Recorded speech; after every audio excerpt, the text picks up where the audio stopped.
থানার মামলা নাম্বার ৭/৮/২০২৪। এটি একটা হত্যা মামলা। ভিকটিম হাসান। এই বৈষম্য বিরোধী ছাত্র আন্দোলনের সময় ভিকটিম হাসান মারা গেলে পরে ভিকটিমের পক্ষে তার মামলা দায়ের করা হয়।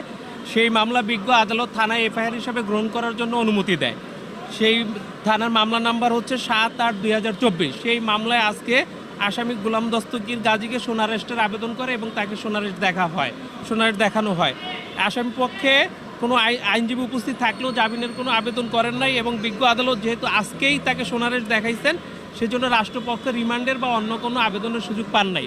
পরবর্তীতে রাষ্ট্রপক্ষ থেকে রিমান্ডের আবেদন করা হবে। আজকে শুধুমাত্র সোনারেস্ট দেখানো হয়েছে যাতে এই মামলায় আসামিকে আসামি হিসেবে অন্তর্ভুক্ত করা হইল। আজকে পরবর্তী কার্যক্রমের জন্য আয়ু সাহেবের কাছে প্রতিবেদন যাবে এবং আয়ু সাহেব এই মামলা রিমান্ড সহ অন্যান্য ব্যবস্থা গ্রহণ করবেন। আজকে শুধুমাত্র এই মামলা সোনারেস্ট দেখানো হয়েছে আসামিকে। ভিকটিম হাসান খিলগা থানার মামলা। খিলগা থানা এলাকায় বৈষম্য বিরোধী ছাত্র আন্দোলনের সময় গুলিতে নিহত হয় হাসান। বাদী হাসানের স্ত্রী হাসানের সাবেক পাট ও বস্ত্রমন্ত্রী গোলাম দস্তগীর গাজী, ওনাকে একটি সিআর মামলায় খিলগাঁও থানায় এফআইআর মূলকভাবে একটি মামলা দায়ের করা হয়েছে। উক্ত মামলা নাম্বার হচ্ছে ৭/৮/২৪।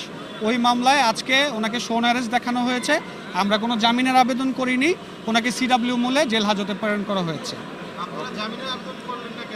আজকে জামিনের আবেদন করিনি কারণ ওনাকে আজকে জামিনের আবেদন করলে পুট আপ মূলে 2টা বাজে শুনানি হইতো।